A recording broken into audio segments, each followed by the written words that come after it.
बिस्मिल्लाहिर्रहमानिर्रहीम, अस्सलाम वालेकुम। गुज़िश्ता कुछ सालों से इस्लाम तेजी से फैल रहा है। इस्लाम दुनिया का सबसे तेजी से फैलने वाला मजहब बन चुका है, लेकिन इसके बरक्स दुनिया के कुछ मशहूर लेकिन बदकिस्मत तरीन लोग ऐसे भी हैं जो न सिर्फ सस्ती शोहरत के लिए अपना ईमान और सब कुछ बेच रहे हैं, बल्कि मुसलमान से काफिर भी बन रहे हैं। किसी ने सही कहा है कि दौलत का नशा इंसान को किसी भी हद तक गिरा देता है, जिसके बाद लोग अपना ज़मीर तो दूर की बात अपना ईमान और अकीदा भी बेच देते हैं।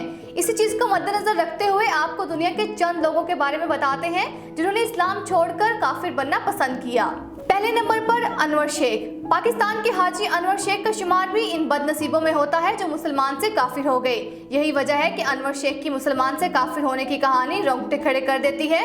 वाज़ेह रहे कि अनवर शेख 1 जून 1928 को पाकिस्तान के तारीखी शहर गुजरात में हज के दिन एक कश्मीरी मुसलमान घराने में पैदा हुए। यही वजह है कि घर वालों ने इनके नाम से पहले हाजी लगाया था। अनवर शेख ने दौलत की लालच में न सिर्फ बरतानिया जाना पसंद किया, बल्कि बरतानिया जाकर गौरी से शादी की और हिंदू मजहब इख्तियार कर लिया।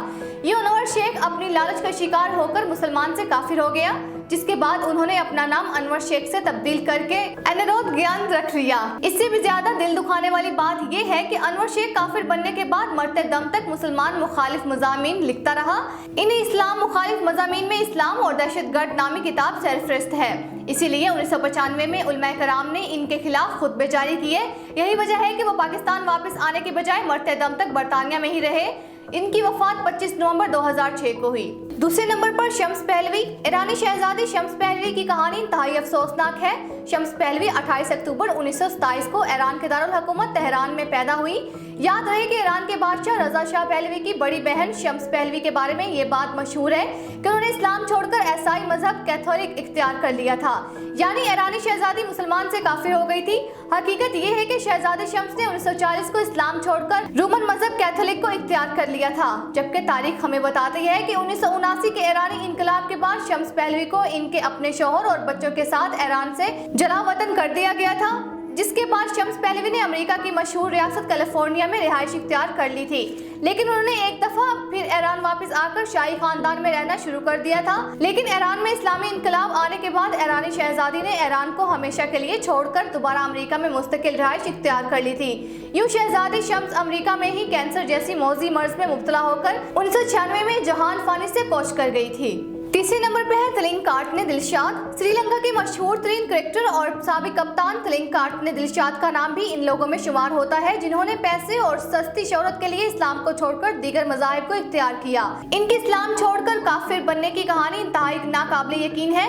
याद रहे कि तिलिंगाकार्तने दिलशाद की पैदाइश एक मुस्लिम घराने में हुई थी, तभी तो इनके वालिदैन ने इनका नाम तवान मोहम्मद दिलशाद रखा था। मगर आप ये जान के हैरान रह जाएंगे कि दिलशाद जब इब्तदाई तालीम हासिल कर रहे थे तो इनके स्कूल लेवल की क्रिकेट टीम के कोच ने इनको इस्लाम छोड़कर हिंदू वाज़म अपनाने का मशवरा दिया और अपना नाम तब्दील करने के बाद 16 साल की उम्र में मुसलमान से हिंदू बनकर काफिर हो गए, जिसके बाद उन्होंने मुस्तकिल मजहब के तौर पर बुद्ध मजहब को अपना लिया, जिसका इनको बड़ा फायदा ये हुआ कि इनके स्कूल के कोच ने इनको श्रीलंकन कौमी क्रिकेट टीम में इंतहाई जल्द मुतारफ करा दिया। दाएं हाथ के जारहाना ओपनर बल्लेबाज दिलशाद ने जब 18 नवंबर 1999 में जिम्बाब्वे के खिलाफ श्रीलंका के खिलाफ अपना पहला टेस्ट मैच खेला तो इस वक्त इनकी उम्र सिर्फ 22 साल थी। पहला टेस्ट मैच खेलने के 22 दिन बाद ही उन्होंने अपना पहला वनडे मैच 11 दिसंबर 1999 को जिम्बाब्वे के खिलाफ खेला, जबकि T20 क्रिकेट का आगाज हुआ तो 15 जून 2006 को इंग्लैंड के खिलाफ उन्होंने पहला T20 मैच खेला।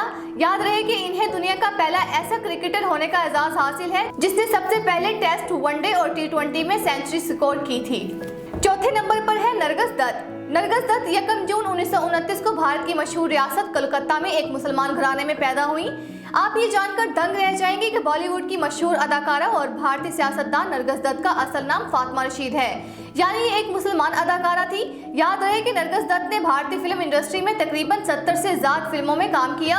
नरगिस दत्त ने अपने साथी एक्टर सुनील दत्त से शादी की थी, लेकिन नरगिस दत्त की सुनील दत्त के साथ शादी सबसे नाकाबिले यकीन बात ये थी कि नरगिस दत्त ने इस्लाम को छोड़कर हिंदू मजहब अपना लिया था।